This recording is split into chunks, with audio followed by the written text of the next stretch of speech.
वाली भूत। शिखा की नई नई शादी हुई थी। उसका मायका और ससुराल दोनों कानपुर में ही थे, इसलिए उससे मिलने उसके भाई अक्सर आते जाते रहते थे। ये बात शिखा की सास मीना को बिल्कुल पसंद नहीं थी। मम्मी जी, आज राहुल भैया आ रहे हैं। कौन, तेरे चाचा का लड़का? जी मम्मी जी। अरे पर वो तो दिल्ली में रहता है ना? हाँ मम्मी जी, उन्हें कल सुबह दिल्ली के लिए निकलना है, तो वो आज मुझसे मिलते हुए कल सुबह यहीं से निकल जाएंगे।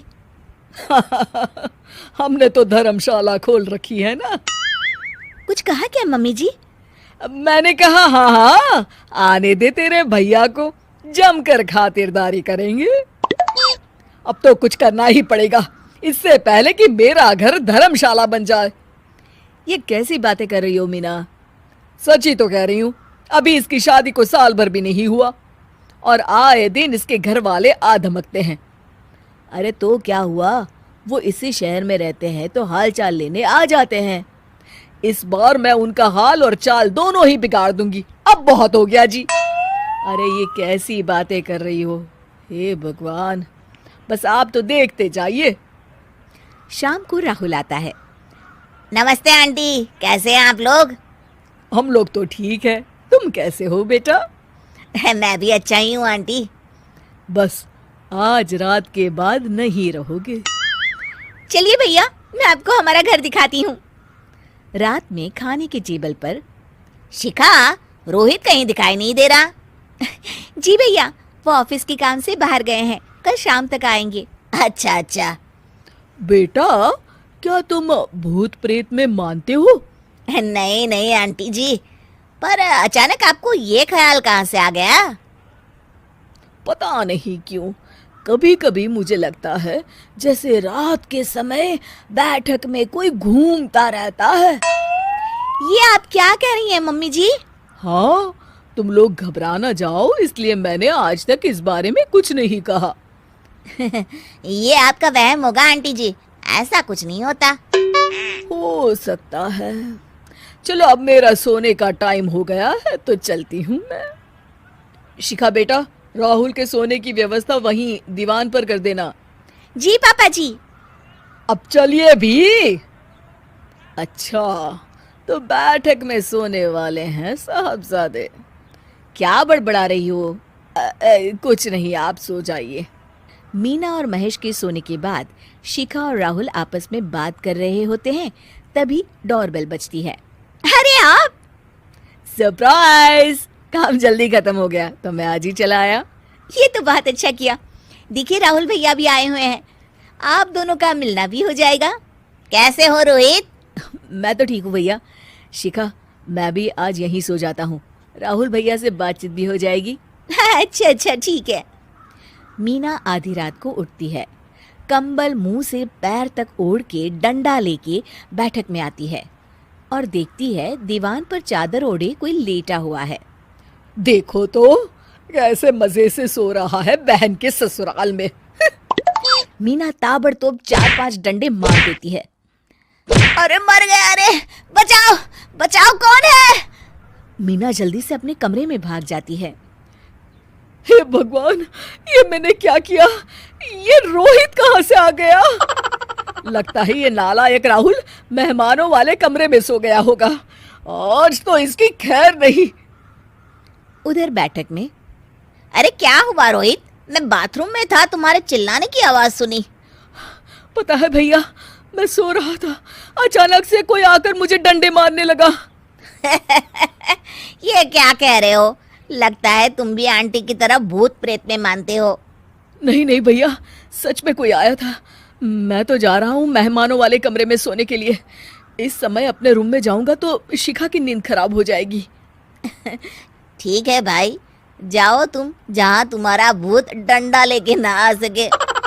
थोड़ी देर बाद मीना कंबल ओढ़ के डंडा लेकर मेहमानों वाले कमरे में पहुंच जाती है।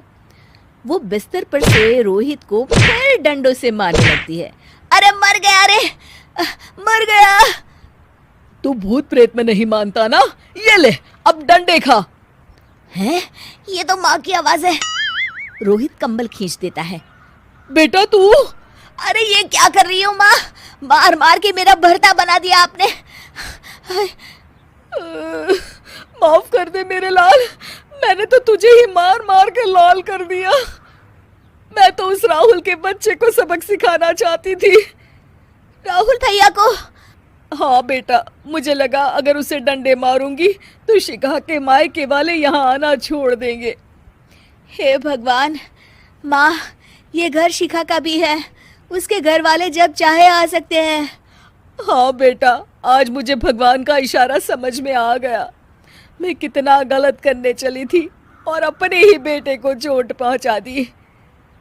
अब चुपचाप जाके सो जाओ माँ, और किसी को कुछ बताने की जरूरत भी नहीं है। शिक्षा दूसरों का बुरा चाहने वालों के साथ भी बुरा ही होता है। कल्प, राधा को अपनी सास से बहुत प्यार था।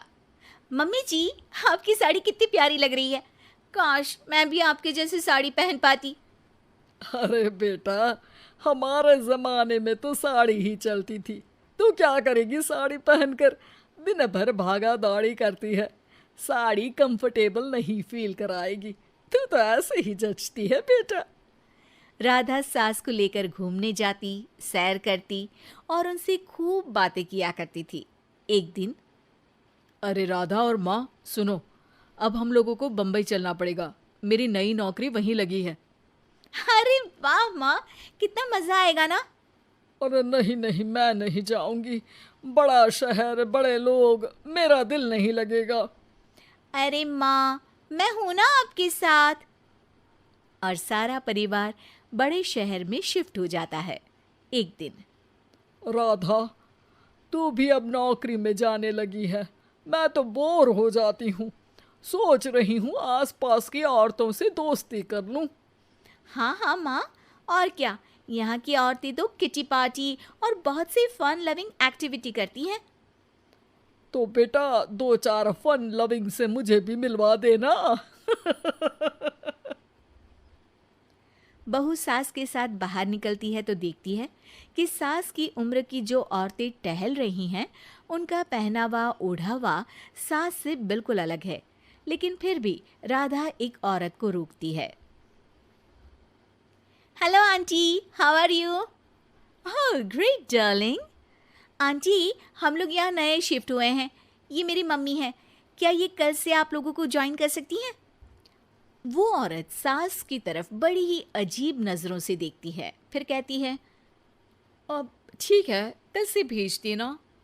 सास समझ जाती है कि उस औरत को वो ठीक नहीं लगी, लेकिन फिर भी वो कुछ नहीं बोलती। अगले दिन, अरे माँ, अच्छी सी साड़ी पहनकर तैयार होकर जाइए, आपको आपकी दोस्तों के पास जाना है ना। और नहीं नहीं, मैं सोच रही हूँ घर पर बैठकर टीवी देखूं। वैसे भी रामायण का नया एपिसोड आएगा। नहीं माँ, आप जाओ ना, लोगों से मिलो, बात करो, अच्छा लगेगा। ना चाहते हुए भी सास उन लोगों के पास जाती है, लेकिन सभी सास से बुरा व्यवहार करते हैं। सास मुंह लटकाकर घर आ जाती है। बहू समझ जाती है कि सास को कुछ हुआ है। वो रोज सास को पार्क में भेजती, लेकिन सास रोज मुंह लटकाकर वापस आ जाती। क्या हुआ माँ, आप बाहर जाकर खुश नहीं होती हैं? अरे बेटा, खुश तो हूँ, लेकिन क्या माँ, आपको तो लोगों से मिलना, बातें करना अच्छा लगता था। मैं देख रही हूँ कि आजकल आप बाहर से आती हैं तो परेशान सी दिखती हैं। सास कुछ नहीं कहती, अपने कमरे में चली जाती है। अगले दिन राधा चुपके से सास के पीछे पार्क में जाती है। हेलो, कैसे हैं आप लोग? एक औरत मुंह बनाकर साइड हो जाती है। सभी एक दूसरे से बात करती हैं, लेकिन राधा की सास साइड में चुपचाप अकेली बैठी रहती हैं। राधा घर आती है और सास के वापस आने का इंतजार करती है। सास मुंह लटकाकर घर आती है। अरे मम्मी जी, तब से इंतजार कर रही हूँ, जल्दी तैयार हो जाइए, मार्केट जाना है। राधा सास को लेकर बाजार जाती है और उन्हें कुछ मॉडर्न कपड़े दिलाती है। अगले दिन सास उन कपड़ों को पहनकर पार्क में जाती है। Oh my God, you are looking gorgeous. Beautiful top. कहाँ से लिया? हे, मेरे घर में कल किटी है, तुम जरूर आना। अजीब औरतें हो तुम लोग। मैं रोज आती थी, तब तो तुम लोग सीधे मुंह बात भी नहीं करती थी। आज इन कपड़ों को देखकर तुम मुझे घर बुला रही हो। लेकिन सुनो, अब मुझे तुम लोगों से कोई बात नहीं करनी और ना ही दोस्ती करनी है। अरे तुम तो बुरा मान गई। वैसे दोस्ती नहीं करनी थी तो ये कायाकल्प क्यों किया? ये मेरी बहू ने किया है। मैं यहाँ सिर्फ ये देखने के लिए आई थी कि तुमको मुझसे समस्या है या मेरे कपड़ों से। कपड़े तो बदले जा सकते हैं। अच्छा चलो जो भी हो, अब हम लोग तुम्हें अपने साथ रखने को तैयार हैं। लेकिन अब मुझे तुम लोग नहीं पसंद। ये बोलकर राधा की सास वहां से चली जाती है। वाह माँ जी, आज तो आपका चेहरा खिला खिला सा लग रहा है। लगता है आपकी सहेलियों ने आपको अपना लिया। हाँ, वो तो अपनाना ही था। दिखावे वाली जो है वो, मेरे कपड़े बदलते ही उनका दिल बदल गया। लेकिन आज मैं उन्हें मना कर आई, अरे क्यों माँ जी? क्योंकि उन लोगों को मुझसे नहीं मेरे कपड़ों से दोस्ती करनी थी। वैसे मेरे पास तो तू है ना, मेरी प्यारी बहू। मुझे किसी की जरूरत नहीं है। अरे नहीं नहीं माँ जी, आप ऐसा क्यों सोच रही हैं? बेटा, ये गलत भी तो नहीं है। जैसा देश वैसा भेष। क्यों? ठीक है ना माँ, अब जब ये हम लोगों का देश है तो क्यों ना हम यहाँ का भेष अपना ले। हाँ हाँ, जरूर, मैं तो तैयार हूँ। समय के साथ खुद को बदलने में कोई बुराई नहीं है, लेकिन कहीं नकल के चक्कर में बंदर ना दिखने लगूं। खैर, बहू लग जाती है सास की कायाकल्प।